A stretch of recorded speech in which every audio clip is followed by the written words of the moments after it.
Carlo Ponzi llegó a los Estados Unidos en 1903 con $2.50 en el bolsillo. Inventó el esquema Ponzi, un fraude piramidal donde los inversores recibían los intereses originados en el dinero de nuevos inversores y no de genuinas ganancias. Su sistema fue el que usó muchos años después el magnate Bernard Madoff y por el que terminó condenado a 150 años de cárcel. En 1903, Carlo Ponzi era un desesperado más, pero también con esperanza en el fondo de su valija. Hacinado en la isla Ellis, el primer paso hacia los Estados Unidos, entre cientos de inmigrantes tentados por aquellas palabras que tanto han oído en sus pueblos y aldeas de Europa acosados por el hambre. Todo es posible en América. Todos ellos, casi sin excepción, saldrán de la isla a buscar trabajo, el que fuera, ganar unos dólares, mandar una parte a sus parientes. El progreso y acaso la fortuna llegarán tarde o temprano, sudando, trabajando, día y noche, porque todo es posible en América. Pero entre ellos hay un joven con otros planes, Carlo Ponzi, de 21 años, con apenas el equivalente en liras de $2.50. Ha nacido en Lugo, provincia de Rávena, Italia, el 3 de marzo de 1882. Su familia, más que modesta, padre cartero, se ha esforzado para mandarlo a la Universidad de Roma, La Sapienza, pero poco dura allí. Gasta el dinero en diversiones, vagabundea, no habla una palabra en inglés, se jacta de no haber trabajado nunca y su familia, con un sacrificio más, lo fleta hacia los Estados Unidos. Sin abandonar su rumbo, hacer fortuna lo antes posible, baja la testa y se emplea ya como camarero, ya como lavaplatos en algunas ciudades de la costa este, hasta que consigue empleo en un banco de Montreal, Canadá, de unos compatriotas.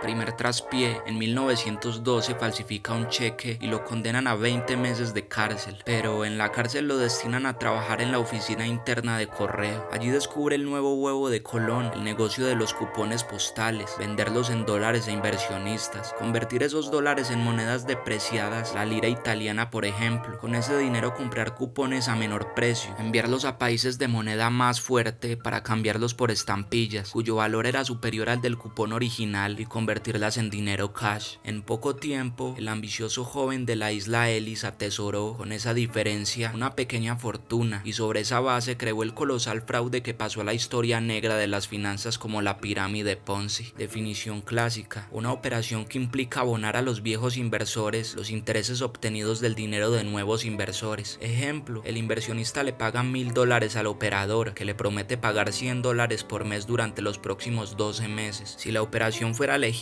el dinero recibido por el operador o la empresa Security Exchanges Company, en el caso de Ponzi, debía ser destinado a otros negocios rentables, construcción por ejemplo, pero este mago de las finanzas no lo hizo. Se limitó a embolsar ríos de dólares, 250,000 por día, que empleados, luego de anotarlos en el registro, lo guardaban en armarios y hasta en tachos de basura. Por cierto, los controles afinaron su lupa. ¿Cómo era posible que ese italiano arribado con los bolsillos vacíos se hubiera convertido en millonario? ¿Cómo era capaz de ofrecerle el 50% de interés en un plazo de 90 días? Citado por el fiscal del distrito, Ponzi declaró que le debía a sus acreedores $3,500,000, pero que su fortuna era de $8,500,000, de modo que tengo dinero de sobra para cubrir la deuda y conservar un fuerte patrimonio. Sin embargo, la pirámide tambaleaba y cientos de acreedores se agolparon frente a la empresa, muchos con intención de lincharlo, pero su carisma, su frialdad y su cinismo en principio pudieron más. Vestido como un dandy y al volante de su locomóvil, el auto más caro del mercado, saludaba a la gente de la larga fila con una sonrisa inmutable, les pedía paciencia, todos recibirían lo suyo, no caigan en manos de especuladores aprovechados que quieran comprarle sus pagarés a mitad de precio para quedarse con el interés del 50%. Además, les confesaba que era enemigo de las grandes instituciones financieras y les prometía, una vez que consiga la ciudadanía de este país, fundar un banco que repartirá los dividendos con justicia, 50% a los inversores y otro tanto a los ahorristas. Y no es todo: si alcanzo a ganar 100 millones, me quedaré solo con 1,000,000 y destinaré el resto a la caridad. Y por si tanta generosidad no bastara, ordenó que toda la fila recibiera hot dogs y café caliente. Ante ese canto de sirena, muchos confiaron en él y se fueron a su casa. El primer día de agosto de 1920, The New York Times publicó esta nota: luego de una semana de investigación sobre Ponzi, el interés público sobre el hombre y sus actos permanece inalterable. Seguido por centenares de personas, cuando aparece en la calle, lo saludan como a un héroe. Aunque la Auditoría Federal sobre sus registros contables apenas ha empezado, sus admiradores lo ven como si ya hubiera sido reivindicado y están impacientes para que vuelvan a recibir fondos. Empleados de tiendas viviendas por departamentos, fábricas y grandes plantas han juntado su dinero y esperan la oportunidad de invertirlo con Ponzi en su esquema de 50% en 45 días. Pero 2 semanas después, la Auditoría Federal reveló que la Security debía a sus acreedores $7 millones.